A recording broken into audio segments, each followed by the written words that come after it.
Kabanata 3411 hanggang Kabanata 3420. Kabanata 3411. Seryoso ka, Kabyakye, ang tarangkahan ng bundok ng Wanfo ay laging bukas para sa iyo. Matapos sabihin iyon, umalis na rin ang apat na dakilang Buddha.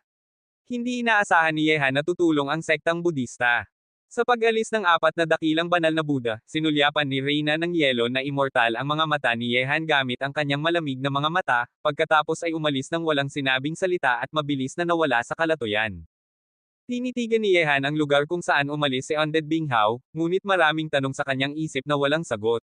Hindi na siya naghintay hanggang sa susunod na araw, nagpasya siyang hanapin ang taong iyon para tanungin ang katotohanan. Anak na estudyante, makalipas ang ilang sandali, pumunta ka sa bundok ng Tiandao para hanapin ako. Unti-unting nawawala si Daozo Dharma Siyang sa tuktok ng kalangitan habang patuloy na naririnig ang kanyang boses. Galang na pinapaalam sa inang master. Inukit ni Yehan ang kanyang mga kamay at yumoko. Tatanawin niya habang buhay ang mga taong tumulong sa kanya malampasan ang pagsubok na ito. Ang mga taong tumindig para sa kanya ngayon ay karapat-dapat ng kanyang kabayaran, at tiyak na hindi niya makakalimutan ang mga taong nagnanais siyang sirain. Kung may pagkakataon sa hinaharap, ipapakita niya sa mga makapangyarihang nilalang na iyon kung paano ibabagsak mula sa mataas na altar ang taong kanilang sinabing sisirain.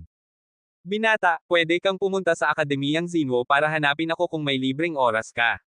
Umalis na rin ang banal na espiritu ng Akademiyang Zinwo. Ngayong ipinakita na ng Akademiyang Zinwo ang pagkakaroon ng mga higanteng tulad ng banal na espiritu, hindi na ito maaaring baliwalain ng sinuman, maaari pa itong lampasan ang Akademiyang Tianfeng at Akademiyang Mahika, at makasabay ng Akademiyang Teolohikal, na tanging mas mababa lamang sa makapangyarihang Akademiyang Budista. Sa itaas ng walang katapusang espasyo, lumapit sa Yehan ang tatlong dakilang master ng espada ng lahing tao. Bumahaji sila ng kaginhawahan ng malampasan ni Yehan ang pagsubok na ito. Huwag mong kalimutang magdamdam sa lahing tao. Ang lahing tao ay hindi pag-aari ng iisang tao. Malampasan mo na ang pagsubok na ito, ngayon na ang panahon para ikaw ay lumipad at umunlad. Baka makatulong ako sa iyo sa hinaharap. Ibinalik ni Unbeaten Swordmaster ang mundo ng Xuanman kay Yehan, hinaplos siya sa balikat at nagsalita ng may pag-aalala. Matanda, alam ko po. Malalim na huminga si Yehan. Sinabi ni Li Shenggayo, binata, tandaan mo, hindi lahat ng tao sa lahing tao ay makakatanggap sa iyo. Ngunit walang makakalimot sa mga dakilang tagumpay na iyong naihatid para sa lahing tao. Ang tarangkahan ng aking lahing kaluluwa ay laging bukas para sa iyo. Pareho rin sa aming lahing Yi, ayaw mawawala ng batang si Polo ang isang kaibigang tulad mo. Sabi ni Taiyi Arrow King. Manatiling ligtas po kayo, mga matanda. Alam ko po kung ano ang nararapat gawin. Makalipas ang ilang araw, babalik na ang mga kapatid kong lalaki at ang iba pa sa lahing tao. Mabuti iyan. Sa pag-alis ng tatlong dakilang master ng espada at iba pang mga malalakas na nilalang, umalis din si Yehan sa kalatuyan na sinasamahan ng mga santo ng demonyo. Ngayong siya ay ibinaba na mula sa lahing tao, hindi na siya makakabalik sa lahing tao sa ngayon. Bakit mo siya tinulungan? Sa oras na iyon, sa walang katapusang espasyong malayo sa gitnang rehiyon ng Diyos, nag-iisang nakatayo si Emperador Kang Tian sa tuktok ng isang bundok na bumabalutin ng ulap, at sa kanyang likuran ay nakatayo ang tahimik na si Kang Tianzan. Nang marinig ito, nagpakita ng kalituhan si Kang Tianzan, bakit po ninyo tinatanong iyon, Tia? Huwag mong akalaing hindi ko nakikita na nagsisinungaling ka. Isa kang dalaga pa rin, ngunit sinabi mong ninakaw mo ang iyong kailan isang puri sa binatang iyon at ikaw ay nagtalik na sa kanya. Bumaling si Emperador Kang Tian at bahagyang umungal. Nang marinig ito, unang pagkakataon na may pulang-pula sa mukha ni Kang Tianzan. Kung makikita ito ni Yehan, siguradong magugulat siya, kaya pala makaramdam ng hiya ang babae. Malalim na huminga si Kang Tianzan at nagsabi, dahil alam ninyo pong nagsisinungaling ako, bakit pa kayo umatras? Kung hindi imposibleng tapusin ang mga bagay ngayon, sa tingin mo ba talagang actress ako? Umungal muli si Emperador Kang Tian at nagpatuloy, ngunit ang binatang iyon ay tunay na isang henyo ng langit, bihira sa lahat ng panahon. Kahit na pagsamahin ang inyong apat na walang kapantay na nilalang, maaaring hindi kayo makatalo kay Yehan. Dahil hindi na natin magagawa ang anumang bagay ngayon, mas mabuting utang na loob ng binatang iyon sa ating angkan na Kang. Bukod pa rito, alam mo ba kung anong mga plano ang ginagawa ng mga matandang uri tulad ni Emperador Zishin? Ang mga sinabi ni Emperador Kang Tian ay nagpabigat sa puso ni Kang Tianzan. Ngayong ang kanilang apat na walang kapantay na nilalang ay nakakuha na ng mana ng mga sinaunang Diyos at demonyo, hindi pa rin nila kayang pantayan si Yehan kung sama-sama silang lahat. Alam kong may mga tanong ka sa isip. Mukhang mas mabuting mabuhay ang binatang iyon kaysa mawasak. Ngunit ang mga sinabi mo kanina, maaari kong ituring na totoo. Tatanungin ko ang binatang iyon sa hinaharap, paano niya babayaran ang pagkawala ng kailan isang puri ng isang babae mula sa angkan na Kang. Di nagtagal, ang mga nangyari sa kalatuyan ng Zhongzhou ay kumalat sa mga pangunahing lahi sa kontinente ng mga Diyos at demonyo na parang isang bagyo. Si Yehan, ang ipinagmamalaki ng lahing tao at isang henyong nagdulot ng dakilang tagumpay para sa lahing tao, ay ngayon ay ibinaba na mula sa lahing tao ng pinuno nito at halos masira pa. Ang lahat ng nangyari sa kalatuyan ngayong araw ay tiyak na magdudulot ng pagkabigla at kaguluhan sa buong kontinente ng mga Diyos at demonyo. Maging ang pagtatangkang ng pinuno ng lahing tao na sirain si Yehan, ang pagpapalayas sa kanya mula sa lahi, o ang pagdating ng mga tagapagtaguyod tulad ng Daozo, mga Budista, at Reyna ng Yelo na immortal, lahat ng ito ay magpapagulat sa mundo. Bagamat ibinaba na siya mula sa lahing tao, ang lakas ng mga taong handang tumindig para sa kanya ay hindi lamang hindi nabawasan kundi lalo pang lumakas, at ang kanyang mga tagapagtaguyod ay mas lalong makapangyarihan. Kahit na wala na siyang suporta mula sa lahing tao, hindi na siya madaling maapi ng sinuman sa hinaharap. Naranasan na ng pinuno ng lahing tao ang mga kahihinatnan ng pag-aapi kay Yehan, at mataas ang halaga na binayaran niya.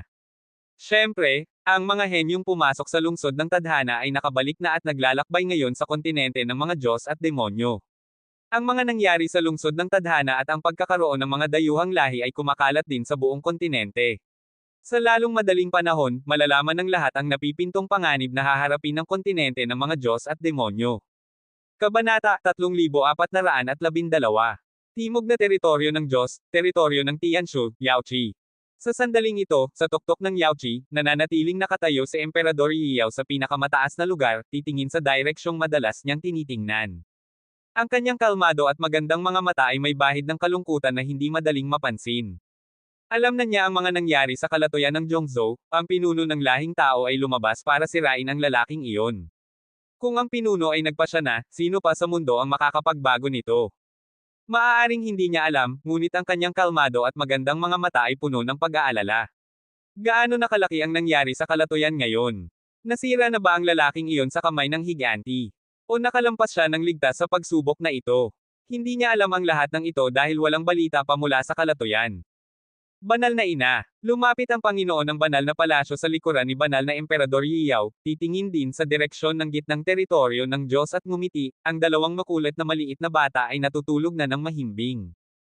Nang marinig ito, dahan-daang isinara ni banal na Emperador Yiyao ang kanyang magandang mga mata, ang kanyang mahinang katawan ay nanginginig, at may hindi maipaliwanag na puot na lumalabas mula sa kanya, Lianin, mula ngayon, isasara na ng Yaoqi ang pintuan ng bundok. Banal na ina, bakit po? Nagtataka ang Panginoon ng banal na palasyo. Ngunit hindi nagbigay ng sagot si Emperador Yiyao, at walang sino mang nakakaalam kung bakit niya ginawa ang desisyong iyon sa sandaling ito. Hindi masama na isara ang pintuan ng bundok. Sa oras na iyon, dahan-daang bumaba si Patriarka Qinsheng sa tuktok ng Yaoqi at lumitaw sa tabi ni na banal na Emperador Yiyao at Panginoon ng banal na palasyo. Narinig naman ng Patriarka Qinsheng ang mga salita ni banal na Emperador Yiyao kanina. Nakita ito ng Panginoon ng banal na palasyo kaya mahinahon siyang umalis, nag-iwan lamang kina Patriarka Qinsheng at banal na Emperador Yiyao sa tuktok ng Yaoqi. Ngumiti si Patriarka Qinsheng at nagsabi, malamang na hindi alam ng banal na ina ang wakas ng pangyayari sa kalatuyan ng Zhongzhou. Bagamat puno ng baluktot ang kapalaran ng binatang iyon, biniyayaan din siya ng malaking biyaya at tinulungan ng isang kakaibang tao. Bagamat nalampasan niya ang panganib, ibinaba siya mula sa lahing tao, ngunit ang wakas na ito ay maaari ng ituring na pinakamabuti. Kung buhay man siya o patay, ano ang kinalaman noon sa aming Yaoqi at sa akin na si Yiyao? Sabi ni banal na Emperador Yiyao nang walang emosyon. Hehe, ang banal na ina ay aking pinuno. Ngayong malampasan na ng binatang iyon ang pagsubok, hindi na siya dapat makakabalik sa lahing tao sa maikling panahon. Ngunit bagamat tumahimik na ang mga bagay, ang lahing tao na tahimik sa halos 2 taon ay maaaring muling makaranas ng sakuna. Sa pagkakataong ito, hindi lamang ang ating lahing tao kundi pati na rin ang 4 na lahi ay magkakaroon ng kaguluhan.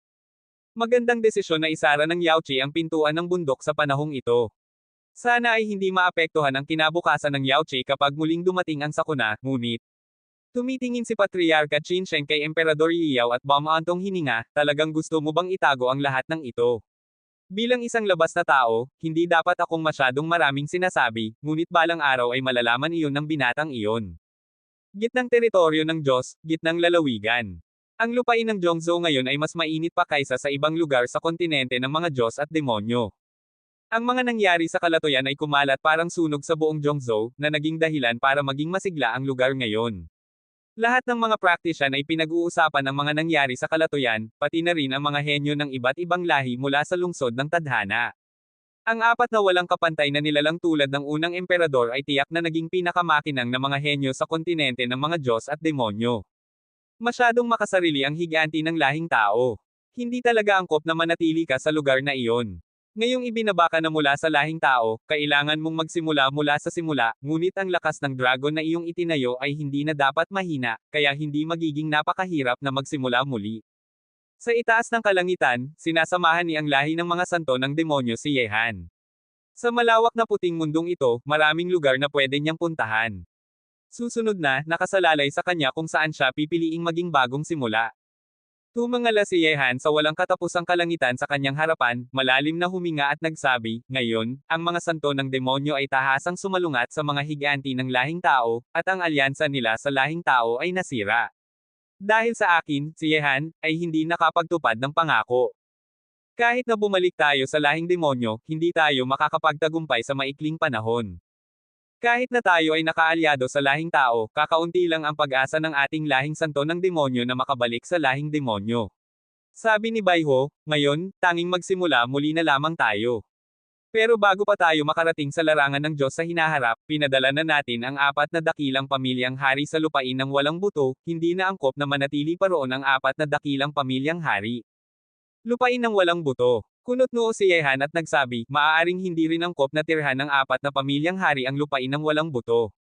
Ang pamilyang hari ng Chanho, pamilyang hari ng Jiaolong, pamilyang hari ng Yinday, at pamilyang hari ng Peacock ay talagang pumunta sa lupain ng walang buto, na para kay Yehan ay hindi angkop.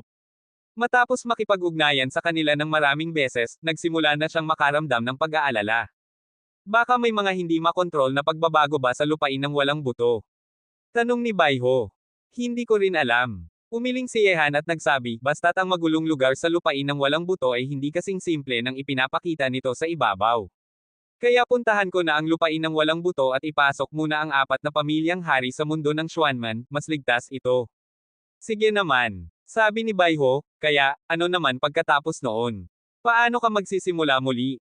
Banal na lungsod ng Tianlong. May kislap sa mga mata ni Yehan, oras na para ibigay nila ang mga bagay na hiniram nila noon. Ang dating palasyo ng Aris ay winasak ni Yehan, at ang banal na lungsod ng Aris ay binago pang pangalan na banal na lungsod ng Tianlong. Ngunit noong mga susunod na araw, dahil sa puwersa ng iba't ibang grupo sa gitnang teritoryo ng Diyos, kinailangang ibigay ni Yehan ang banal na lungsod ng Tianlong at ipagkaloob ito sa dinastiyang Great Sun. Ngunit ngayon, oras na para ibalik sa kanya ng dinastiyang Great Sun ang banal na lungsod ng Tianlong. Ang banal na lungsod ng Aris ay naging banal na lungsod ng Tianlong, iyon ang unang lugar na naging simula ni Yehan sa gitnang teritoryo ng Diyos. Ngunit bago pa man siya masyadong nakakapagtagal doon, nalaman na si Han Ye ay si Yehan ng lahing tao, kaya kinailangan niyang ibigay ang banal na lungsod ng Tianlong. Siyempre, kahit na ibinigay na niya ito, hindi ibig sabihin na binigay na niya ito ng buo, hindi pa rin siya sumusuko sa banal na lungsod ng Tianlong. Kabanata 3413. Para sa banal na lungsod ng Tianlong, hindi naghanda si Yehan para sa hinaharap. Si Prinsipe Chuwei ng dinastiyang Great Sun, isang tahimik, lubos na mapanlikha at matalinong batang henyo, hindi alam kung kayang hatiin pa rin ng binatang iyon ang bansa sa kalahati kasama ang emperador ng dinastiyang Great Sun. Siyempre, bago magsimula ang lahat ng ito, kailangang gawin at makita ni Yehan ang mga bagay at taong dapat niyang gawin at makita, bago niya muling maitayo ang watawat ng Tianlong sa bagong lugar na ito. Sa gitnang teritoryo ng Diyos, isang lugar na hindi maabot ng sinuman, siya ngayon ni Yehan ang nangingibabaw. Para sa hinaharap, may plano na si Yehan. Matapos makalaya sa lahing tao, ang gitnang teritoryo ng Diyos ay ang pinakamahusay na simula para sa muling paglalayag ng Tianlong. Magsisimula siya rito nang hindi makikilahok sa mga hidwaan ng apat na lahi. Higit sa lahat, bago pa pumasok si Yehan sa lungsod ng tadhana at ibaba mula sa lahing tao ng higanti, naghahanda na siya para pumasok sa gitnang teritoryo ng Diyos. Ang kanyang kopya ay naglakbay sa mundo ng mga mortal sa gitnang teritoryo ng Diyos sa halos 2 taon at nakatanggap na ng maraming alagad. Ang mga alagad na ito ay hindi labis na may husay ngunit lubos na tapat, at karaniwang mga nabigo na alagad ng ilang malalaking puwersa sa gitnang teritoryo ng Diyos. Matapos baguhin ng kanyang kopya ang kanilang mga husay, ang ilan sa kanila ay umangat na sa kanilang mga puwersa at nakuha ang pansin at suporta ng mga malalakas na nilalang doon. Bagamat tila magkakaibang ang puwersang ito, kapag ang mga alagad na ito ay handang tumindig para kay Yehan sa ngalan ng mga puwersang kanilang kinabibilangan, tiyak na may malakas na puwersa sa gitnang teritoryo ng Diyos na sumusuporta kay Yehan. Matapos magpasya, hindi na tumigil si Yehan sa gitnang teritoryo ng Diyos kundi nagmadali patungong lupain ng walang buto. Baka hindi pa ganap na naiintindihan ni Yehan ang lupain ng walang buto noon, isang magulong lugar lamang na walang nag-aalaga. Ngunit sa ilang paglalaban nila ni Lulan Yizi sa lungsod ng tadhana, nalaman ni Yehan na hindi basta-basta ang babaeng iyon na nagsasabing nagtataksil sa lahing demonyo, at malapit ang relasyon ng babae sa mga higanti ng lahing demonyo. Bukod pa rito, isa pang henyo ng lahing demonyo na si ika-9 na araw ng demonyo ay matagal nang hindi nakikita, at lubos na misteryoso ang kanyang pagkakakilanlan. Wala itong ibang ebidensya kundi ang mga usapan ng mga tao at hindi pa ito kailanman lumitaw. Ngunit si Lulan Yizi ay nagdulot na kay Yehan na ikumpara siya sa misteryosong si Chujo ng lahing demonyo. Bukod pa rito, bagamat hindi kapansin-pansin ang hitsura ni Lulan Yizi, hindi karaniwan ang kanyang pag-iisip, pamamaraan, at kakayahan. Pumasok din siya sa libingan ng 10 pinakamataas na sinaunang emperador at nakakuha ng isang sinaunang katawan ng Dharma, nagpapakita ito na hindi siya kasinghina ng ipinapakita niya sa ibabaw. Dito, kung si Lulan Yizi ay si ika-9 na araw ng demonyo, ano naman ang layunin niya sa pagtatago sa lupain ng walang buto? Bilang isang lubos na mahusay na babae, nagtatago siya sa magulong lugar ng lupain ng walang buto. Tiyak na hindi dalisay ang kanyang layunin sa paggawa nito, at ngayon naman ay naruroon ang 4 na pamilyang hari sa lupain ng walang buto, nagdudulot ito ng pag-aalala kay Yehan, dahil nasubukan na niya ang mga kakayahan ng babae.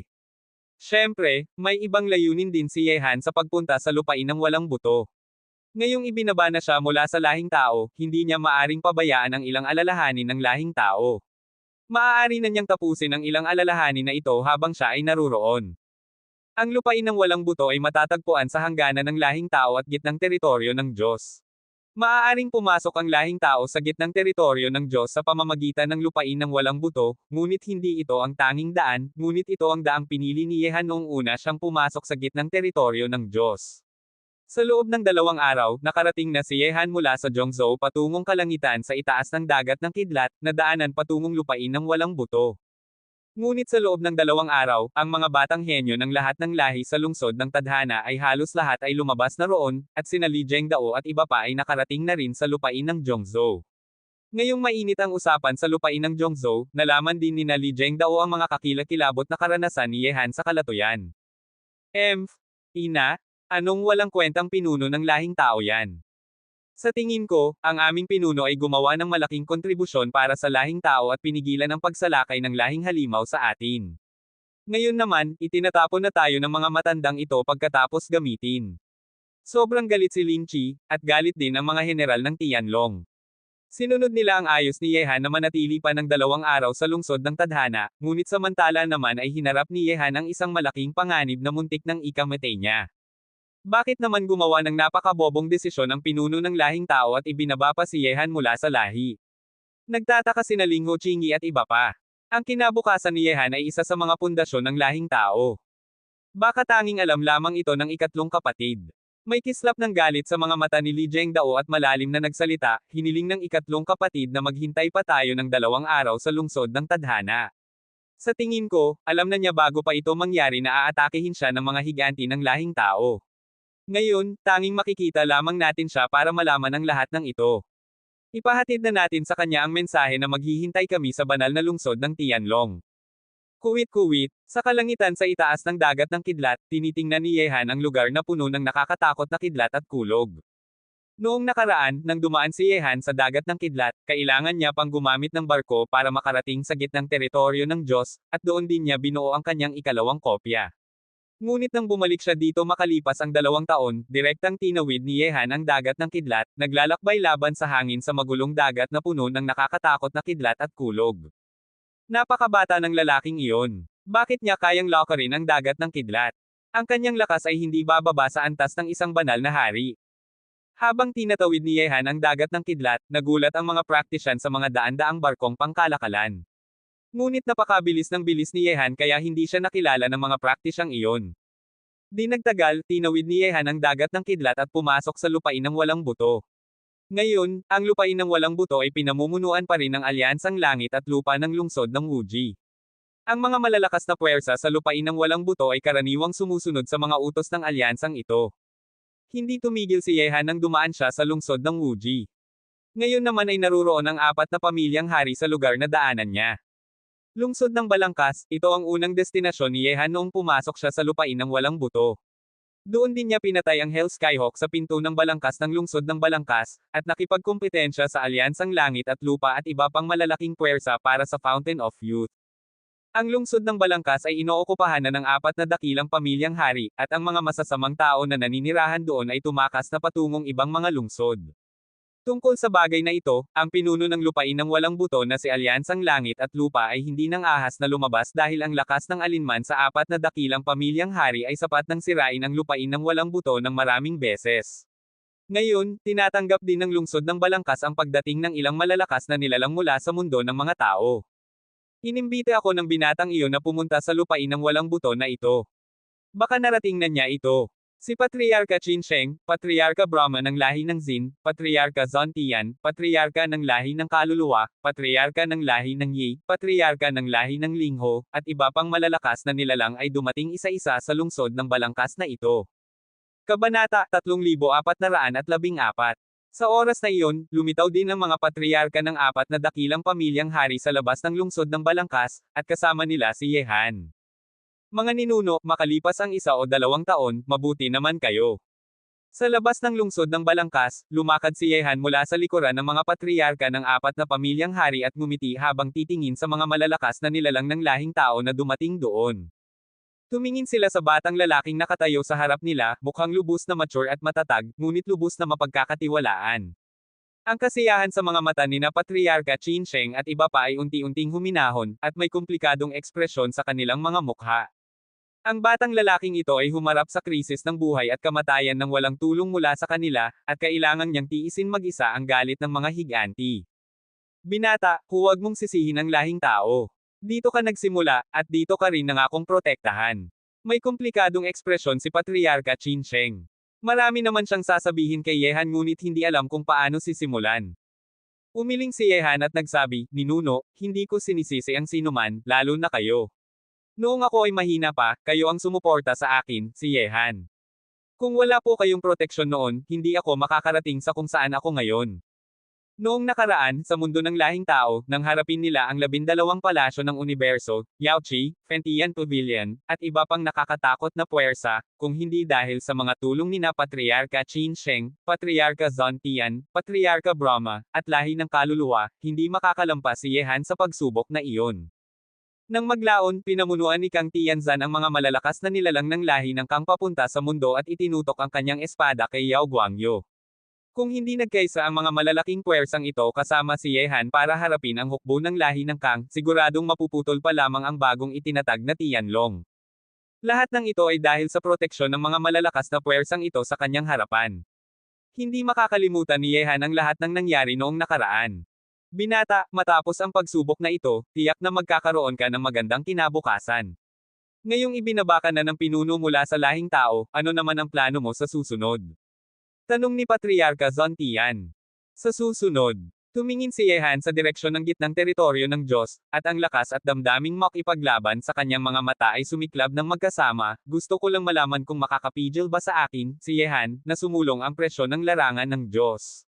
Nang marinig ang mga salita ni Yehan, nagulat sina Patriarka Qinsheng at iba pa. Nais ni Yehan na pumasok ng puwersa sa gitnang teritoryo ng Diyos.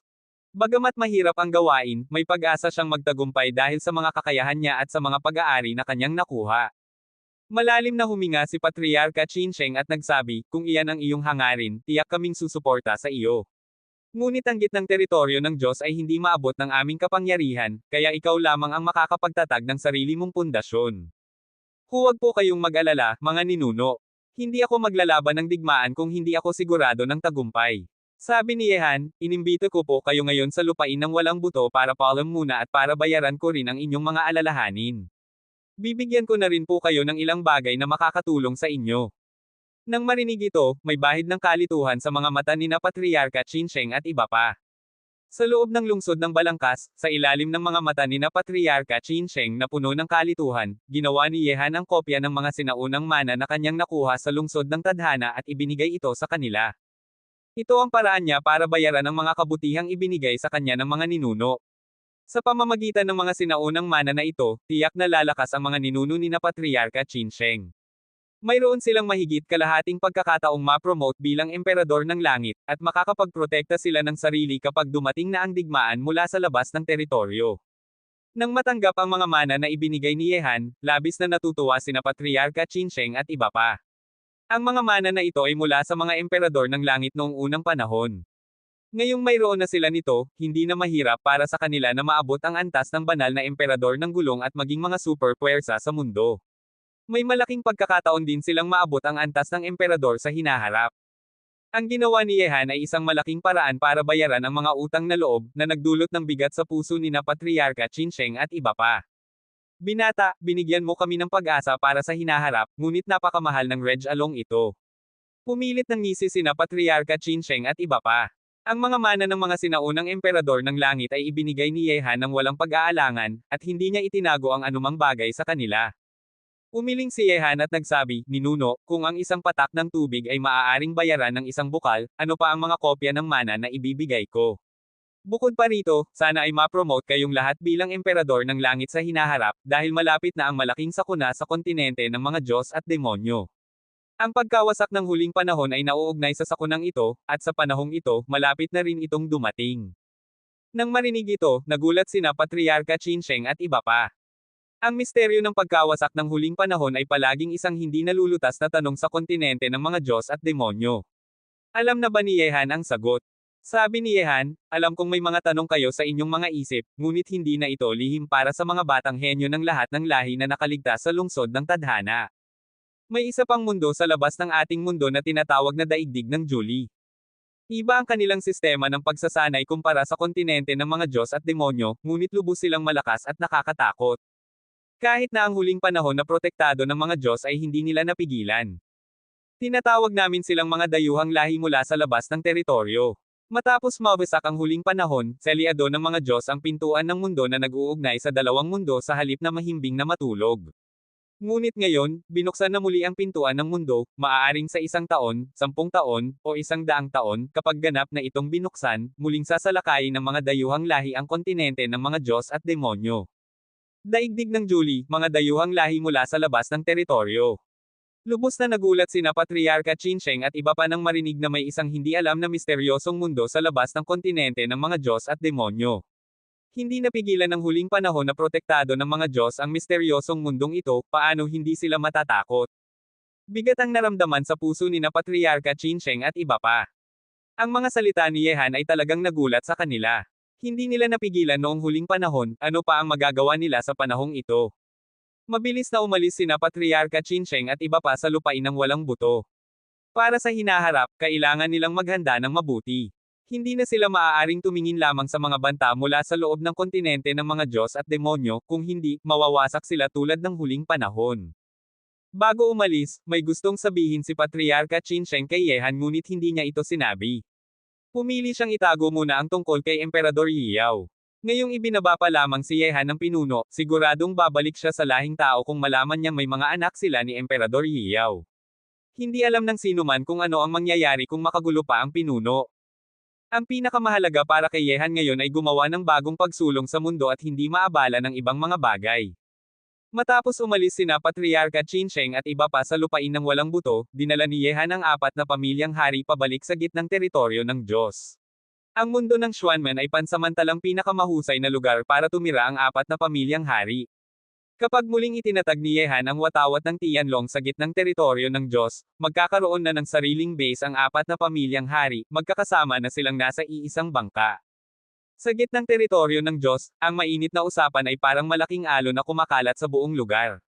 Ang gitnang teritoryo ng Diyos na tahimik sa halos 2 taon ay muling naging masigla sa pagbabalik ng mga batang henyo ng lahat ng lahi na pumasok sa lungsod ng tadhana.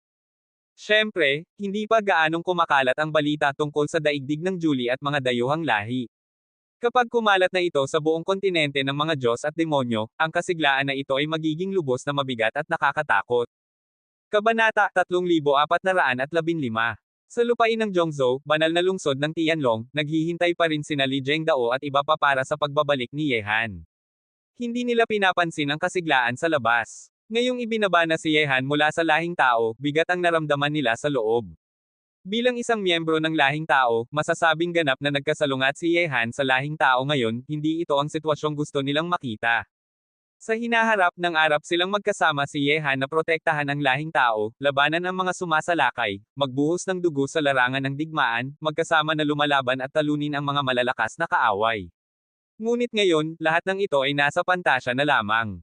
Bukod sa kanila, walang sino mang makakapaghusga ng desisyon ng pinuno ng lahing tao.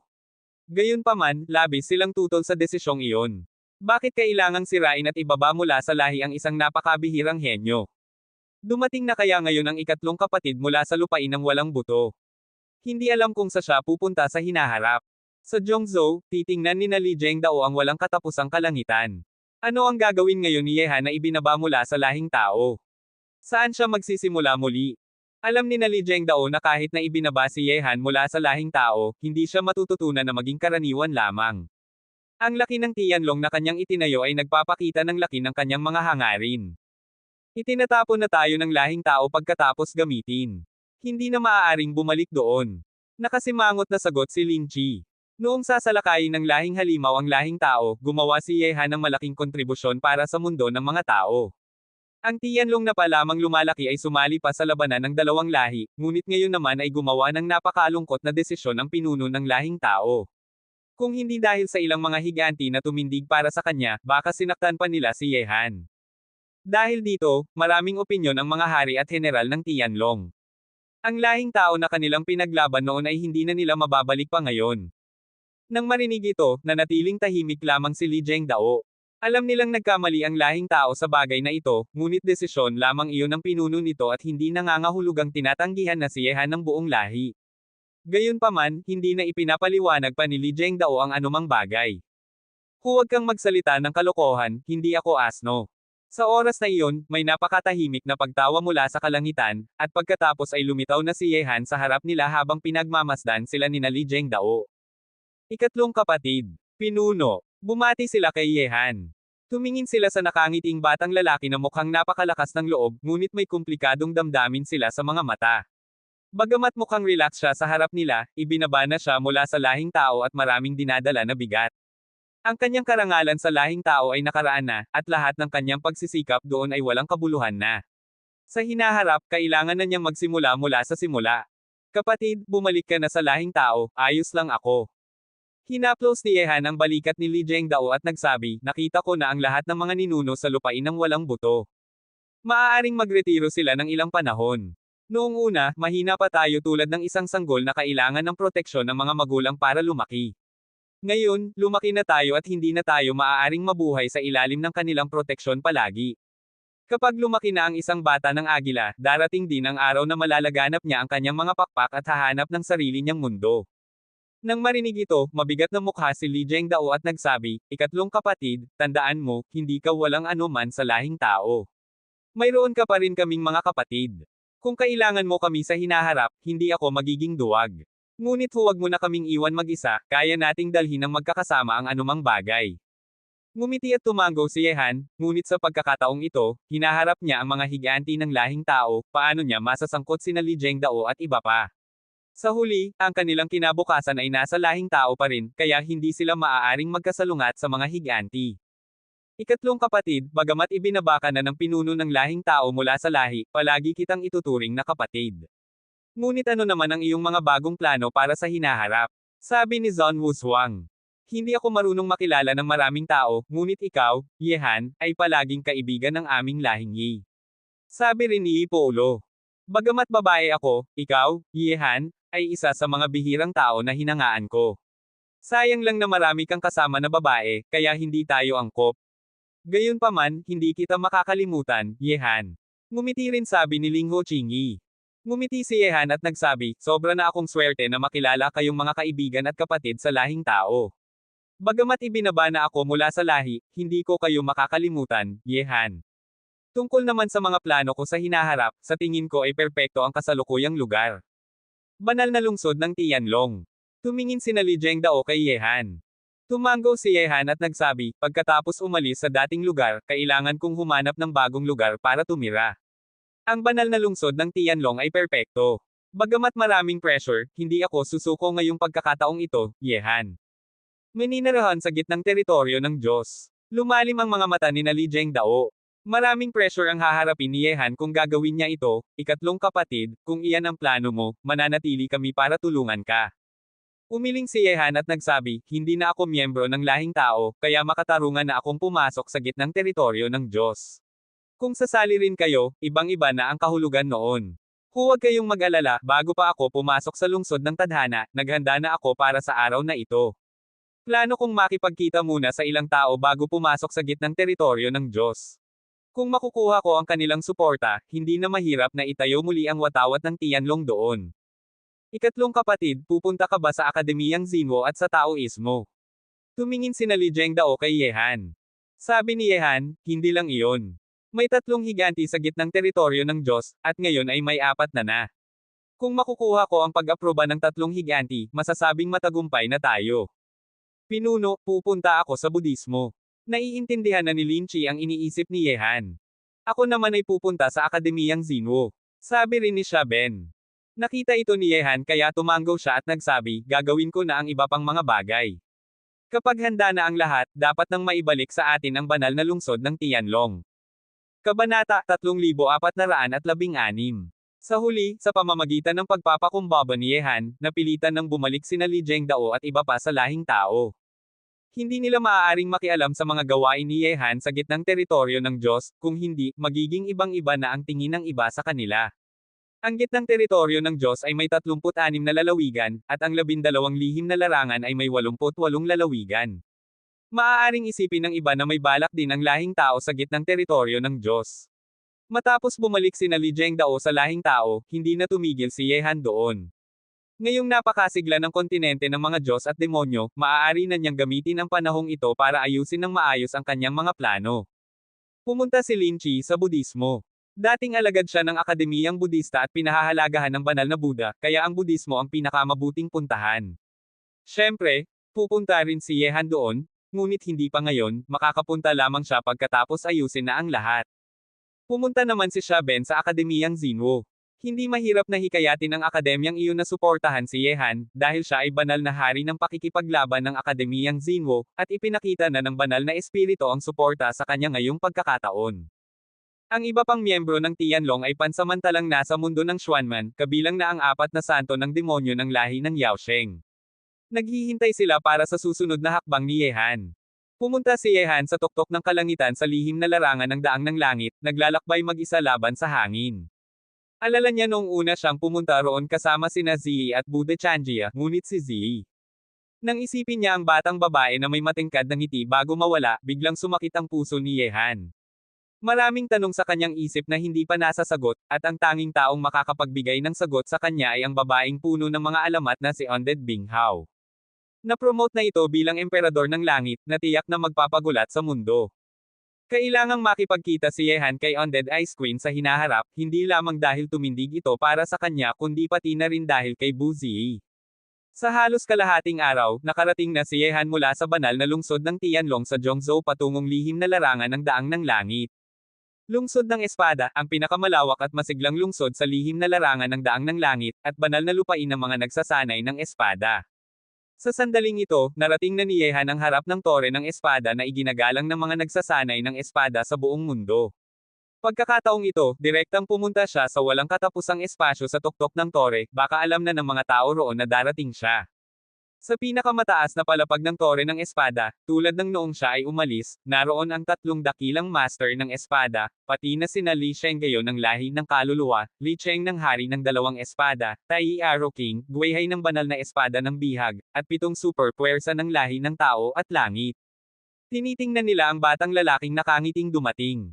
Matapos ang pagsubok na iyon, hindi na nila mahuhulaan ang kinabukasan ng batang lalaking ito, tiyak na malalampasan niya sila ng malaki sa hinaharap. Nagtagal po kayo ng hinihintay, mga matanda. Ngumiti si Yehan at umupo sa tanging bakanteng upuan. Noong una, mahihiya pa siya at iginagalang ang mga super puwersa ng lahing tao, ngunit ngayon ay nasanay na siya. Habang nabubuhay tayo, bakit kailangang pigilan ang sarili sa mga batas ng kagandahang asal? Ang paggalang ay nasa puso. Hindi ka naman nagtagal ng sobra. Iniisip namin na baka darating ka sa lungsod ng espada sa loob ng 2 araw, at tama nga kami. Naayos mo na ba ang lahat ng dapat gawin? Ngumiti si Unbeaten Swordmaster kay Yehan. Tumayo si Yehan at pinuno ng tsaa ang mga tasa sa harap ng 7 super puwersa, ngumiti at nagsabi, mga tapos na po ang kailangang gawin sa lahing tao. Pagkatapos kong makita kayo dito sa lungsod ng espada, pupunta ako sa bundok ng daang ng langit para makita ang aking master at plano ang susunod na mga hakbang. Naaalala mo pa ba ang tanong ko sa iyo? Paano naman ang banal na lungsod ng Tianlong na iyong nakuha dito? Tanong ni Unbeaten Swordmaster. Tumango si Yehan at nagsabi, hindi ko makakalimutan ang mga sinabi ninyo, mga matanda. Napakaganda ng tanawin sa lungsod ng espada. Hindi may pagkukumpara ang banal na lungsod ng Tianlong sa banal na lupain ng mga nagsasanay ng espada na iginagalang ng lahat. Ngumiti at tumango si Unbeaten Swordmaster, pagkatapos ay nagpatuloy, sinabi ko na sa iyo na dapat kang sumuko kung kailangan. Noong una, hindi mo kayang ipaglaban ang mga meron ka, kaya ang tanging pagpipilian mo ay ang sumuko. Kung talagang naaalala mo pa ang nakaraan, maaari mong bawiin ito kapag may kakayahan ka na sa hinaharap.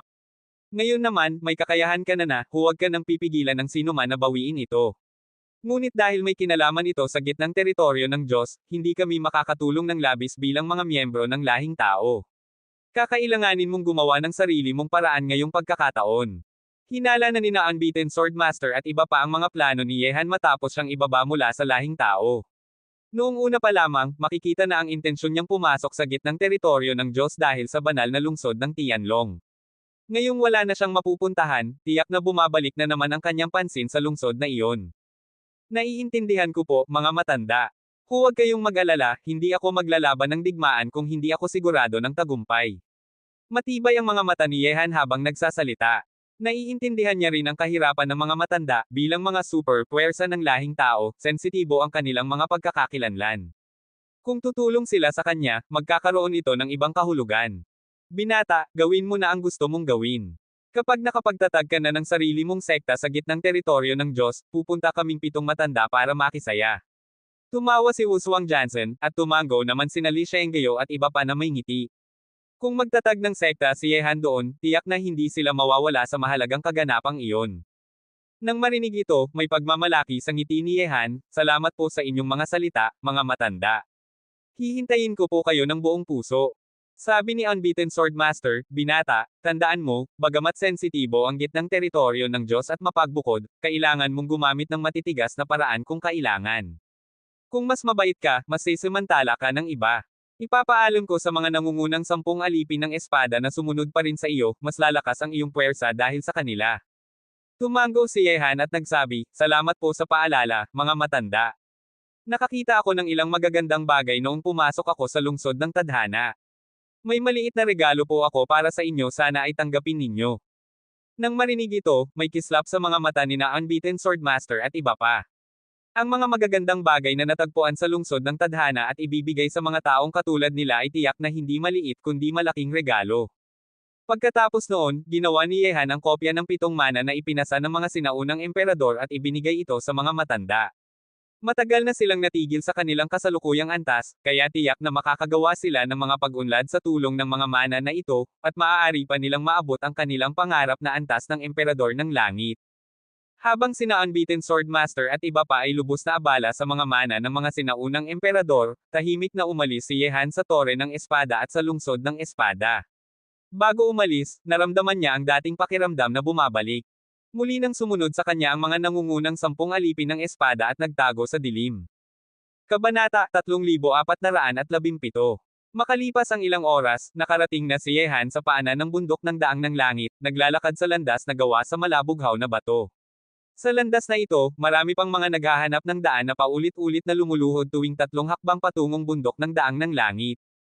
Ang Taoismo ay banal na lugar para sa mga taong naglilingkod sa daan sa mundo, isa sa 2 sinaunang tradisyon sa gitnang teritoryo ng Diyos, at isa sa mga pundasyon nito.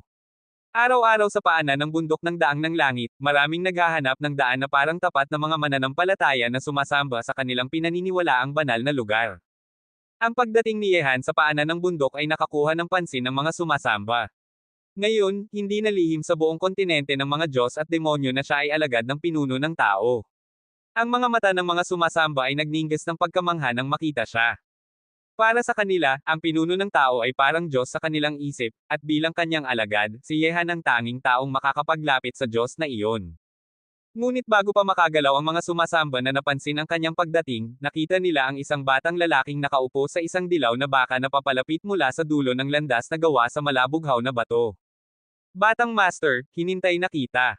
Mabilis na naglakad ang nagmamaneho ng baka papunta kay Yehan. Hindi pa siya minsan tumama sa matandang baka sa ilalim niya, ngunit ngayon ay binatukan niya ito ng mahina sa puwit para mas mapabilis ito. Matapos lumabas mula sa lungsod ng tadhana, alam na ng nagmamaneho ng baka ang nangyari kay Yehan. Bagamat nakaligtas siya sa panganib, hindi pa rin mapakali ang binata.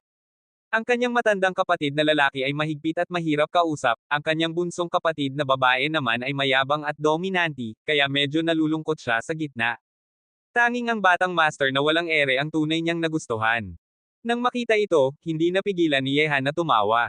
Pagkatapos, huminto ang matandang baka sa harap ni Yehan at umugang nang hindi nasisiyahan nang makita ang nagmamaneho ng baka na diretsyong papalapit sa kanya, parang naiinggit. Paano ninyo nalaman na darating ako ngayon? Tanong ni Yehan sa nahihiyang batang lalaking kumukuskos ng ulo. Lumapit siya at inakbayan ito habang naglalakad pasulong, habang ang matandang baka ay sumusunod sa likuran habang nakayuko. Kumukuskos ng ulo at ngumiti ang nagmamaneho ng baka, kanina lang po, ipinadala ng boses ng pinuno ng tao na sunduin ako ang batang master. Nang marinig ito, puno ng emosyon na nagsabi si Yehan, ang aking master ay talagang may malaking kapangyarihan. Baka alam na niya na pupunta ako sa bundok ng daang ng langit noong pumasok pa lamang ako sa lihim na larangan ng daang ng langit, o baka naunang kalkulahin niya na makakarating ako dito ngayong araw. Para sa misteryosong matandang lalaking hindi pa niya nakikita, ang kanyang master, puno si Yehan ng pasasalamat at paggalang. Tulad ni Qin Wu daw, tapat na itong itinuturing si Yehan na alagad, walang ibang motibo, at handang makipaglaban sa mga higanti ng lahing tao para sa kanya. Batang master, hindi ko alam kung ano ang plano mo sa susunod. Hindi tinanong ng nagmamaneho ng baka kung bakit inatake ng mga higanti ng lahing tao si Yehan o bakit siya ibinaba mula sa lahi. Alam niyang bagamat alagad siya ng pinuno ng tao, hindi naman siya mananatili sa bundok ng daang ng langit. Itinatag niya ang Tianlong, at sa daan ng paglilinang ng lakas, hindi siya maaaring manatili lamang sa isang lugar. Malalaman mo rin iyon pagdating ng panahon. Di nagtagal, nakarating si Yehan sa lambak na tahanan ng nagmamaneho ng baka, at doon niya nakita sina Chen Yi at Xi Yiran. Pareho silang lumabas ng ligtas mula sa lungsod ng tadhana at bawat isa ay nakakuha ng iba't ibang mga biyaya. Kahit na ilang araw pa lamang sila nasa labas, ang antas ni Chen Yi ay nakapasok na sa antas ng emperador ng banal na yaman. Sa totoo lang, may kakayahan na si Chen Yi na pumasok sa antas ng banal na emperador noon pa lamang, ngunit may puwersa ng mga patakaran sa lungsod ng tadhana na pumipigil sa mga tao na umangat sa antas na iyon. Ngayong labas na sila, walang hadlang na para sa kanya na makamit ito. Kahit na sina Xi Yiran at ang nagmamaneho ng baka ay umabot na sa tuktok ng antas ng banal na hari. Batang master, hayaan na. Nakita ni Yehan ang dalawang nag-aalangan na magsalita at handang yumuko, kaya ngumiti siyang nagsabi, alam kong may sasabihin kayo, ngunit huwag na kayong magtanong ngayon. Medyo nagmamadali akong makita ang aking master, kaya hindi na tayo masyadong makakapag-usap ngayon. Pagkatapos kong makita siya, maghanda ka ng ilang sisidlan ng mahusay na alak, at magkukwentuhan tayo ng 4. Pagkatapos noon, sumakay si Yehan sa isang tagak na umaangat sa ulap at usok patungong kalangitan. Sa dambana ng bundok ng daang ng langit, naghihintay na sa kanya ang 3 dakilang master. Nakikita ko po kayo, mga guro. Bumaba si Yehan mula sa tagak. Batang tiyuhin, huwag ninyo po kami ibaba sa hina. Pumilit ng ngisi ang 3 dakilang master.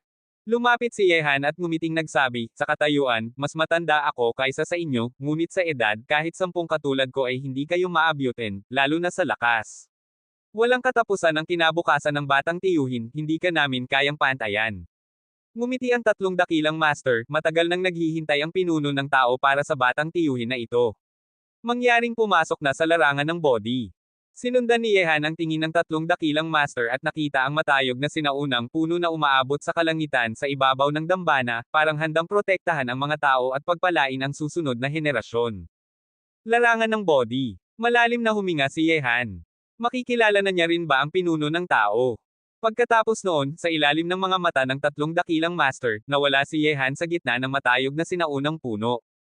Ito ang anyo ng Dharma ng pinuno ng tao, isang mundo na nabuo sa loob nito, napaka-misteryoso at walang katulad. Kabanata 3418. Sa susunod na sandali, nang lumitaw muli si Yehan, narating na niya ang harap ng isang maliit na kubo. May ilang taniman ng gulay sa paligid nito, na napapalibutan ng bakod. Sa ilalim ng kanyang mga paa ay isang tulay na gawa sa kahoy na humahantong sa loob ng kubo. Ang lugar na ito ay parang tahanan ng isang matandang magsasaka sa kabundukan, na nagdulot ng pagkaintriga kay Yehan. Naglakad siya sa tulay na gawa sa kahoy at pumasok sa kubong gawa sa dayami. Ang loob ay simple lamang, isang mesa, ilang upuan, at isang futon para sa pagmumuni-muni. Sa sandaling iyon, may boses na narinig mula sa likuran ng kubo. Lumakad si Yehan sa kubo patungong koridor sa likurang bahagi nito. Sa likuran ng kubo ay may isang lawa na may lapad na 100 metro at hindi matukoy ang lalim. Bukod pa rito ay ilang taniman ng gulay na puno ng sariwang prutas at gulay. Sa sandaling iyon, sa isang taniman ng gulay, may isang matandang lalaki na nakatalikod kay Yehan, nakasuot ng luma ngunit malinis na damit ng isang tao ng daan, na nagdidilig ng tubig sa mga tanim habang nakatalikod sa kanya. May isang pala rin sa kanyang tabi. Ang tanawin ay ganap na parang isang larawan ng matandang magsasaka. Hehe. Narating mo na pala. Sandali ka lang, konti na lang tapos na ako. Sabi ng matandang lalaking nakatalikod kay Yehan. Ang kanyang boses ay tila karaniwan lamang, at patuloy pa rin siyang nagdidilig. Nang marinig ito, agad na yumuko at inukit ang kanyang mga kamay si Yehan at nagsabi, ang iyong alagad na si Yehan ay bumibisita sa iyo, mahal na master. Ang kasamaan ay maaaring magdala ng kabutihan, at ang kabutihan naman ay maaaring magdala ng kasamaan. Ang kapalaran ay nililikan ng sariling puso. Kung nakaligtas ka sa isang panganib, tiyak na maraming kabutihan ang darating sa iyo. Dahan daw ang inayos ng matandang lalaki ang kanyang baluktot na baywang at lumingon kay Yehan. Sa ilalim ng kanyang mga buhok na kulay pilak ay isang payat na mukha, ngunit kaakit-akit ang mga tampok nito. Ang kanyang mga mata, na tila nakaranas ng maraming kaganapan sa buhay, ay puno ng kabutihan. Itinaas ni Yehan ang kanyang ulo at tiningnan ang matandang lalaking may buhok na kulay pilak at mabait na mukha. Bagamat mukhang siya ay 8 o 90 taong gulang lamang, ang kanyang aktwal na edad ay mahigit sa 800 o 900 taon. At ito na rin ang unang pagkakataon na nakita ni Yehan ang tunay na mukha ng pinuno ng tao. Noong una ay narinig lamang niya ang kanyang boses, at noong pangalawang pagkakataon ay nakita lamang niya ang anyo ng kanyang dharma. Akong alagad, lahat ng bagay ay may sariling mga patakaran para mabuhay. Ngunit may 3,000 daan, ngunit hindi makakalaya sa pagpili ng kalikasan. Ang mga malalakas ay iginagalang, ang mga salitang mga malalakas ay pinahahalagahan. Kung ikaw ay mahina, wala kang ibang pagpipilian kundi harapin ang mga malalakas na kaaway. Maaari kang umasa sa lakas ng iba para protektahan ka, ngunit kahit na ang mga mahihinang halaman sa taniman ng gulay na ito ay sinusubukang lumago at maging malakas. Ilikot ng pinuno ng tao ang kanyang sarili at patuloy na nagdidilig ng tubig sa mga halaman sa taniman, inaalagaan ito ng maingat. Bagamat ang kanyang katawan sa ilalim ng luma niyang damit ng tao ng daan ay tila madaling mabagsak ng hangin, tiyak na hindi maiisip ng sinuman kung gaano siya kalakas. Pumasok si Yehan sa taniman ng gulay at biglang napagtanto na ang tila karaniwang taniman na ito ay may lihim na nakatago. Sa ilalim ng mga halaman ay may maliliit na burol ng lupa. Mula sa mga burol na iyon ay lumalabas ang mga larawang gawa sa luad na may hawak na sibat. Natakot si Yehan na maaari niyang masagasaan sila gamit ang kanyang paa. Tumingin siya sa mga patak ng tubig na bumabagsak mula sa mga halaman, ang mga larawang gawa sa luad ay labis na nasisiyahan, parang ang lupa na matagal ng tuyo ay sa wakas ay nabasa ng ulan at hamog. Patuloy na nagdidilig ng tubig ang pinuno ng tao. Para sa kanya, ang tila maliit na daloy ng tubig ay parang malakas na ulan para sa mga larawang gawa sa luad na nakatira sa ilalim ng mga halaman, tulad ng ulan pagkatapos ng mahabang tagtuyot. Matapos silang magalak sa ulan, lahat sila ay yumuko patungong kalangitan, parang nagpapasalamat sa langit sa tubig na ibinigay nito. Patuloy na tumitingin si Yehan at nakita na ang isang halaman ay natatakpan ng mga insekto na kumakagat dito, na nagiging sanhi ng pagkalante at pagkakahilaw ng mga dahon nito. Ang mga berdeng damo sa lupa sa paligid ng halaman ay lubos na kinakain ng mga insekto, kaya ang lupa sa ilalim ng halaman ay naging kalat. Sa sandaling iyon, ang ilang maliliit na insekto ay hindi sinasadyang nahuhulog mula sa halaman. Agad na kumuha ng sibat ang mga larawang gawa sa luad na nakatira sa ilalim ng halaman at sumigaw habang pinapatay ang mga maliliit na insekto na kasing laki nila dahil ang mga insekto ay sumalakay at sinira ang lahat ng kanilang tahanan. Yumuko ang pinuno ng tao at tinanggal ang lahat ng mga insekto mula sa halaman, pagkatapos ay nagdidilig ng tubig dito. Ang mga patak ng tubig ay bumagsak mula sa halaman, na nagpabasa sa kalat na lupa sa paligid nito. Masayang yumuko rin ang mga larawang gawa sa luad, parang nagpapasalamat sa kabutihan ng langit. Sa susunod na tanawin, 2 tribo ng mga larawang gawa sa luad ang naglalabanan, na sinira ang lahat ng bagay sa kanilang paligid, na nagdulot ng pagkalante ng mga halaman. Pinilit din nila ang maraming tribo na hindi kasangkot sa digmaan na lumipat sa ibang lugar para mabuhay pa. Ibinalik ng pinuno ng tao ang lahat ng tubig sa kanyang palayok para sa mga larawang gawa sa luad, parang isang malaking baha mula sa langit na bumaha sa kanilang lahat.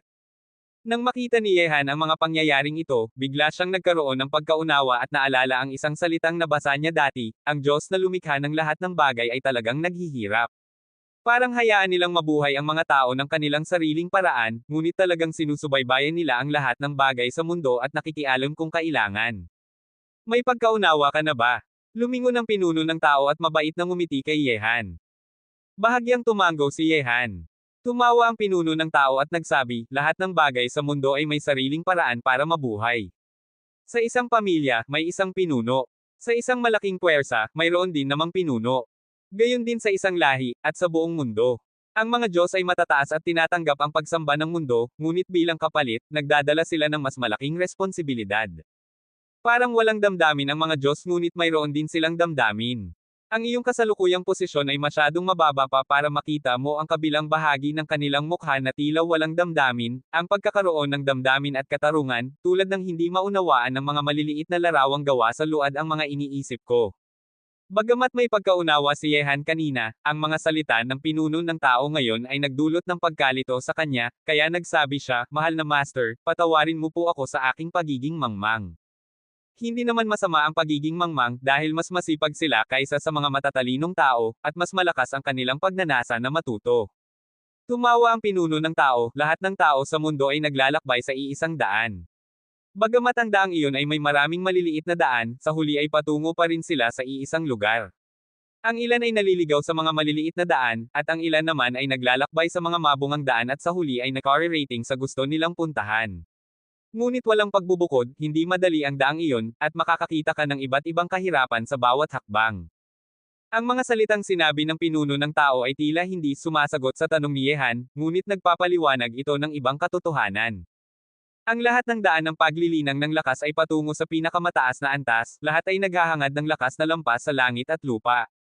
Bagamat iisang daan lamang ito, ang ilan ay pumipili na maglakbay mag-isa para abutin ang kanilang mga layunin, ang ilan naman ay nagtatatag ng sariling sekta para patuloy na mabuhay ang kanilang mga aral, ang ilan ay gumagawa ng sarili nilang daan, at ang ilan naman ay humihingi ng proteksyon mula sa malalaking puwersa dahil sa kanilang kahinaan.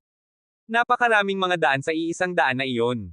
Gayon din sa tunay na buhay, para sa pera at pagnanasa, para sa kapangyarihan at kagandahan, gumagawa sila ng iba't ibang pagpili at naglalakbay sa iba't ibang daan, ngunit iisang layunin lamang ang kanilang hinahangad. Mahal na Master, bilang isang miyembro ng mga nilalang, may sarili akong piniling daan. Kahit na mahirap at puno ng mga pagsubok ang daang iyon, hindi ako mag-aalangan na tahakin ito. Matibay na nagsabi si Yehan. Ngumiti ang pinuno ng tao at nagsabi, alam ko iyon, kaya hindi kita pipilitin na piliin ang daan ng bundok ng daang ng langit. Bagamat mas madaling tahakin ang daang iyon, baka hindi ito angkop sa iyo. Kahit na ang mga Diyos ay hindi makokontrol ang daang gusto mong tahakin. Magpatuloy ka at maniwala sa iyong mga pagpili. Kabanata 3419. Salamat po, mahal na Master. Yumuko si Yehan at nagsabi. Ngunit, sa daang iyong tatahakin, maingat ka na bang nagplano? Sasabihin mo bang bubuo ka lamang ng isang puwersa at itatag ang isang sekta, o gagawin mong makasaysayan at maging isang pag-aari na iginagalang ng mundo? Dahan daw ang nagsabi ang pinuno ng tao. Nang marinig ito, may bahid ng kalituhan sa mga mata ni Yehan. Ang Tianlong ay naitatag na, at kahit na manirahan ito sa gitnang teritoryo ng Diyos, isa lamang ito sa libu-libong puwersa doon. Paano ba gagawin para maimpluwensyahan ng Tianlong ang mundo, makilala sa kasaysayan, at maging isang pag-aari na iginagalang ng lahat? Ang Budismo at Taoismo ba ay maituturing na iginagalang ng mundo? Tanong ng pinuno ng tao kay Yehan. Nang marinig ito, biglang namutawi ang liwanag sa mga mata ni Yehan. Ang dahilan kung bakit ang Budismo at Taoismo ay itinuturing na dalawang sinaunang tradisyon sa gitnang teritoryo ng Diyos at patuloy na ipinapasa ay hindi lamang dahil sa kanilang malakas na puwersa, kundi higit sa lahat ay mayroon silang mga sinaunang Buddha at pinuno ng tao na siyang mga pinuno ng pagsamba ng mundo. Kung ikukumpara sa Budismo at Taoismo, kulang ang Tianlong ng isang figure ng kaluluwa na iginagalang ng mga tao sa mundo. Salamat po sa patnubay, mahal na master. Alam na ng iyong alagad kung ano ang gagawin. Kung nais nating lumitaw ang Tianlong mula sa lahat ng nilalang, kailangang magkaroon ito ng kaluluwa, tulad ng sinaunang Buddha ng Budismo at pinuno ng Taoismo. Ang kaluluwa ng Tianlong ay maaari lamang akong ako, si Yehan. Bagamat hindi pa ako umaabot sa taas ng sinaunang Buddha at ng aking master, darating din ang araw na makakamit ko ito. Mula ngayon, opisyal ng papalitan ng pangalang ay Shendian, ang Tianlong. Ang mga sinaunang Buddha ay nagsasanay ng Budismo, kaya't tinawag nila ang kanilang sarili na mga Buddha at lumikha ng Budismo. Kung ang Tianlong ay isang puwersa lamang, kahit na ito ay makarating sa pinakamataas na punto, parang isang bagong mayayaman lamang ito na walang anumang pinagmulang tradisyon, lalo na ang isang figure ng kaluluwa na iginagalang ng mundo. Walang alinlangan na darating ang araw na makatatayo si Yehan sa pinakamataas na punto. Siya ang magiging figure ng kaluluwa ng hinaharap na Tianlong, at bilang ganito, natural na ipanggilan ito sa kanyang sarili tulad ng ginawa ng sinaunang Buddha at pinuno ng tao. Ang tatlong salitang, Ye Shendian, ay tiyak na marangya at may kahulugang nakakatakot sa langit. Ang salitang, Ye, ay kumakatawan kay Yehan, tulad ng paano ang sinaunang Buddha ay kumakatawan sa Budismo at ang pinuno ng tao ay kumakatawan sa Taoismo. Tulad ng Akademiyang Zinwo ngayon, noong una ay may Emperador Zinwo na nagbigay ng pangalang Zinwo dito. Ngunit ang Emperador Zinwo ay namatay para sa dakilang layunin ng kontinente ng mga Diyos at demonyo, na naging dahilan ng paghina ng akademya. Kung nabubuhay pa ang Emperador Zinwo, tiyak na ang Akademiyang Zinwo ay may espesyal na katayuan sa gitnang teritoryo ng Diyos, tulad ng mga sinaunang tradisyon. Sa hinaharap kapag umangat na si Yehan sa mataas na lugar, ang Yeshendian ay magiging katulad ng Budismo at Taoismo ngayon na may espesyal na katayuan sa gitnang teritoryo ng Diyos. Kapag naaalala ng mga tao ang Yeshendian, maiisip nila si Yehan na siyang figure ng kaluluwa na nakatatayo na sa mataas na lugar. Kung nais na palawakin ng Tianlong ang impluwensya nito sa hinaharap at maging isang pag-aari na iginagalang ng mundo, kailangang tahakin nito ang isang hindi karaniwang daan. Hindi ito maaaring maging isa sa libu-libong puwersa sa gitnang teritoryo ng Diyos, kundi dapat itong manatili sa itaas ng lahat ng iyon. Walang masangkop pa sa salitang, sacred temple, tulad ng madilim na templo sa gitnang teritoryo ng Diyos na may katayuan na pantay sa Budismo at Taoismo. Ngunit kung ikukumpara sa dalawang tradisyon, bagamat may emperador ng kadiliman na namamahala sa madilim na templo, mas mababa pa rin ito sa prestihiyo kumpara sa Budismo at Taoismo. Sa huli, bagamat malakas at matibay ang Budismo at Taoismo at namamahala sa gitnang teritoryo ng Diyos, ang dalawang sinaunang tradisyon na ito ay hindi nakikialam sa mga hidwaan ng mga tao, misteryoso at mahinahon lamang. Ngunit ang madilim na templo ay mas mapangahas at may matinding pagnanasa na kontrolin ang buong gitnang teritoryo ng Diyos. Noong pumasok si Yehan sa banal na lungsod ng Tianlong at pumunta sa pagtitipon ng mga kabataan sa dinastiyang Dakilang Araw, ipinadala ng madilim na templo ang mga tao para pilitin si Yehan na ibigay ang banal na lungsod ng Tianlong. Dahil napili ko na ang daang ito, natural na kailangan kong tingnan ito sa malawak na pananaw. Kung gagawin ko na, gagawin ko ito ng buong puso. Gawin na natin ito. Sa tingin ko ay may ilang mga tao pa sa larangan ng Diyos na handang tumulong sa akin. Iwinagayway ng pinuno ng tao ang kanyang kamay at patuloy na inaalagaan ang taniman ng gulay ng maingat. Salamat po, mahal na master. Yumuko at nagpasalamat si Yehan, pagkatapos ay umalis sa kabong gawa sa dayami at iniwan ang larangan ng body. Ang mga salita ng pinuno ng tao ay talagang nagdulot ng ibang pag-iisip kay Yehan tungkol sa hinaharap ng Tianlong. Hindi lamang dapat palakihin at palakasin ang Tianlong, kundi dapat itong igalang at sambahin ng mundo tulad ng isang Diyos. Kapag ito ay sumigaw, dapat itong magpangangilabot sa buong kontinente ng mga Diyos at demonyo hanggang sa maabot na ang antas ng pagsamba. Matapos magpaalam sa tatlong dakilang master, dumating si Yehan sa lambak na tahanan ng nagmamaneho ng baka. Bago pa magpaalam, ibinigay din ni Yehan sa tatlong dakilang master ang sining ng Diyos ng Emperador. Mas malakas ito kaysa sa kanilang kasalukuyang mga pamamaraan, at tiyak na lalakas ang mga alagad ng Taoismo kung papalitan nila ang teknik ng pagkontrol sa espada ng tao sa sining ng Diyos ng Emperador. Bukod pa rito, nagsasanay din si Yehan ng sining ng Diyos ng Emperador kaya lubos niyang naiintindihan ang lakas nito. Sa lungsod ng Tadhana, nakakuha si Yehan ng maraming mga sinaunang mana, at kasama pa rito ang mga mana na kanyang nakolekta at ipinagpalit, kaya marami siyang mga ganitong mana na siyang magiging pundasyon ng Tianlong sa hinaharap.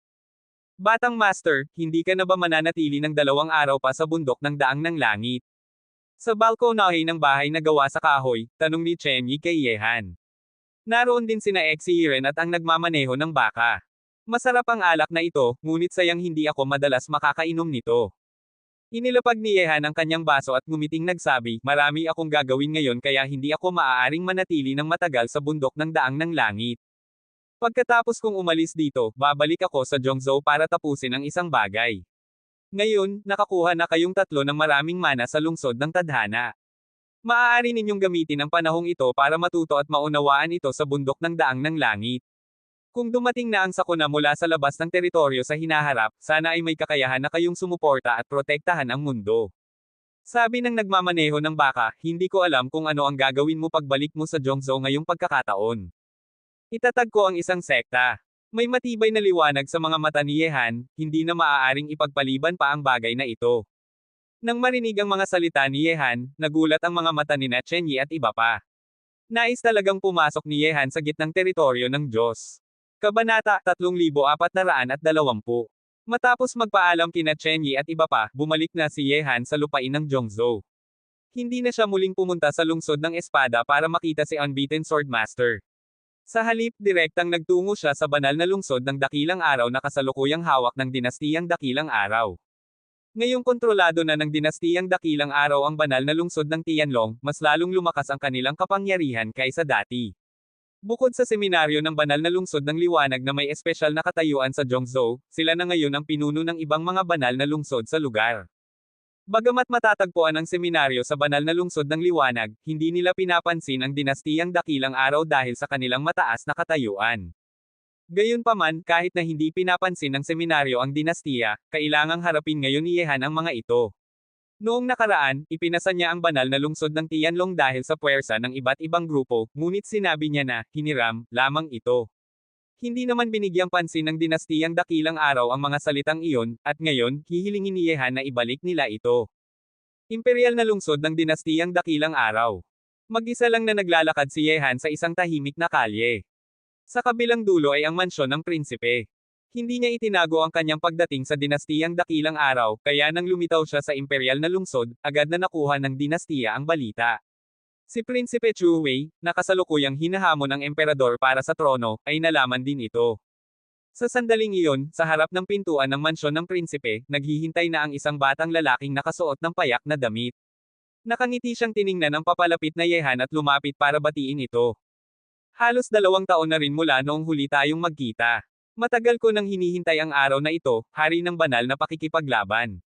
Mukhang maraming tao ang hindi makakapaghintay ngayong dumating ka sa dinastiyang Dakilang Araw. Bahagyang ngumiti si Chu Wei kay Yehan. Ngumiti si Yehan at nagsabi, napaka-suporta naman ng maharlikang prinsipe. Kung makakapaghintay sila, iyon ay problema na nila, hindi ko na. Ngunit ang unang lugar na binisita mo sa dinastiyang Dakilang Araw ay ang mansyon ng prinsipe, hindi ka ba natatakot na ang emperador sa malalim na palasyo ay gagawa ng mga bagay na hindi inaasahan? Ha. Kung mangyari iyon, gusto kong makita kung paano siya magiging desperado. Bukod pa rito, nang malaman ng emperador na dumating ka, agad siyang pumunta para makita ang aming mga buhay pa ring lolo't lolo na si Tezo. Malakas na tumawa si Chu Wei. Tezo. Mabilis na kumunat ang noo ni Yehan. Sinabi kasi ni Bude Chanka na ang Tezo ng dinastiyang Dakilang Araw ay dating isang alipin na nag-aayos ng mga aklat. Sa isang pagkakataon, pumasok siya sa daan ng espada at natutunan ang mga sinaunang teksto ng espada na ginawa ng mga Diyos, naging hindi matatalo siya dahil dito. Pagkatapos ay natutunan niya ang mga aral mula sa isang banga, bumalik sa mundo ng mga tao, at itinatag ang dinastiyang dakilang araw na umunlad sa loob ng 8,000 taon. Hari ng banal na pakikipaglaban, paano mo plano simulan ang iyong pagbisita sa dinastiyang dakilang araw ngayon? Sa loob ng mansyon, personally na nagbuhos ng tsaa si Prinsipe Chu Hui para kay Yehan. Tumingin siya sa batang lalaking nakaupo na parang isang matatag na bundok, na may misteryosong aura, ngayon ay hindi na niya maunawaan ang lakas ni Yehan, parang isang itim na butas na walang katapusan. Alalahanin mo pa ba ang mga sinabi ko noon sa palasyo ng araw ng dinastiyang dakilang araw? Kumuha si Yehan ng isang pagkakataon ng tsaa at ngumisi kay Chu Hui sa kabilang dulo ng mesa. Noong nakaraan, nalantad ang tunay na pagkakakilanlan ni Yehan at siya ay inatake ng 12 banal na lungsod. Sa huli, ipinadala ng madilim na templo ang mga emisaryo para pilitin siyang ibigay ang banal na lungsod ng Tianlong. Pinili niyang ibigay ito kay Prinsipe Chu Hui. Tumango si Prinsipe Chu Hui, tiyak na hindi ko makakalimutan ang mga salitang iyon, hari ng banal na pakikipaglaban. Ngumiti si Yehan at nagsabi, ang palasyo ay palaging lugar ng mga hidwaan at estratehiya. Bagamat ipinanganak kang mahirap at walang suporta, na kaya mong mapasama ang kalahati ng mga malalakas na mandirigma ng dinastiya sa iyong mga sundalo at homanin pa ang emperador. Sinabi ko na noon nakakaunti lang ang mga taong hinahangaan ko, at sa dinastiyang dakilang araw, ikaw lang ang iyon. Tinatanong kita noon kung may lakas ka bang tanggapin ang banal na lungsod ng Tianlong, at sumang-ayon ka namang tanggapin ito. Hindi nagsalita si Prinsipe Chu Hui. Noong una, ipinangako ni Yehan na bibigyan siya ng pangalawang pagkakataon na maglaro ng chess, kaya niya tinanggap ang lungsod. Ngayon, nasa kanya pa rin ito, bagamat naglagay din ang emperador ng kanyang mga tauhan doon, si Prinsipe Chu Hui pa rin ang nagkokontrol nito. Ngunit alam din niya na ibinigay sa kanya ni Yehan ang lungsod dahil mas madaling bawiin ito sa kanya kaysa sa ibang tao. Tanong mo sa akin noon kung may kumpiyansa akong makabangon muli at malampasan ang mga pagsubok. Sinabi ko sa iyo na kung wala akong kumpiyansa, hindi ako magpapakita sa harap mo. Sabi ko rin na pwede mong gawin ang lahat sa banal na lungsod ng Tianlong habang nasa iyo ito. Ngayong narito na ako, sana huwag mong hayaan na mapunta ka sa isang sitwasyong hindi ka na makakalabas, hindi naman palaging may pangalawang pagkakataon kapag natalo ka. Tahimik na tiningnan ni Yehan si Prinsipe Chu Hui. Nang marinig ito, napangisi si Prinsipe Chu Hui at nagsabi, totoo naman, hindi ko talaga inakala na makakabangon ka muli, lalo na't napakabilis mo. Ngunit ipinangako ko sa iyo na kung muling lumitaw ka, handa akong umatras sa likuran. Maaaring may pag-asa kang manalo kung laban ka sa langit o lupa, ngunit kung laban ka sa iyo, wala nang babalikan kapag natalo ka. Kaya kung ano man ang gusto mo, handa akong ibigay ito sa iyo. Hindi ba't ibinigay mo sa akin ang banal na lungsod ng Tianlong para bantayan ko ito para sa iyo? Ibig sabihin, hindi ako nagkamali ng tao noon. Mas mabuti nang nasa iyo ang lungsod kaysa sa ibang tao. Sabi ni Yehan. Ngunit hindi lamang ito ang dahilan ng aking pagbisita sa dinastiyang dakilang araw. Tanong ni Prinsipe Chu Hui, ano pa naman ang iyong ibang layunin, hari ng banal na pakikipaglaban? Siyempre ikaw, maharlikang prinsipe. Tiningnan ni Yehan si Chu Hui. Sinabi mo noon na hindi mo gustong maging emperador, gusto mo lang makita ang taong pumasok sa kanyang kabaong. Ngayon naman, paano mo plano gawin iyon? Sayang lang, hindi ako kasing husay mo, hari ng banal na pakikipaglaban. Bamantong hininga si Prinsipe Chu Hui, ngunit ang matinding puot sa kanyang mga mata ay hindi nakatago kay Yehan. Si Prinsipe Chu Hui ay anak ng isang babaeng opisyal ng palasyo na pinatay ng emperador gamit ang kanyang palad para iligtas ang kanyang karangalan. Ito ay sinabi kay Yehan ni Bude Changka. Kung handa akong tumulong sa iyo, maharlikang prinsipe, gusto mo bang sumunod sa akin mula ngayon, si Yehan? Tahimik na tiningnan ni Yehan si Chu Hui. Talagang pinahahalagahan niya ito, kung hindi, hindi niya ito ililigtas noon at hindi niya ibibigay ang banal na lungsod ng Tianlong sa kanya. Nang marinig ito, may matinding liwanag na namutawi sa mga mata ni Prinsipe Chu Hui na parang isang mainit na araw. Tumayo siya at tiningnan si Yehan, talagang pinahahalagahan mo ako ng ganito, hari ng banal na pakikipaglaban.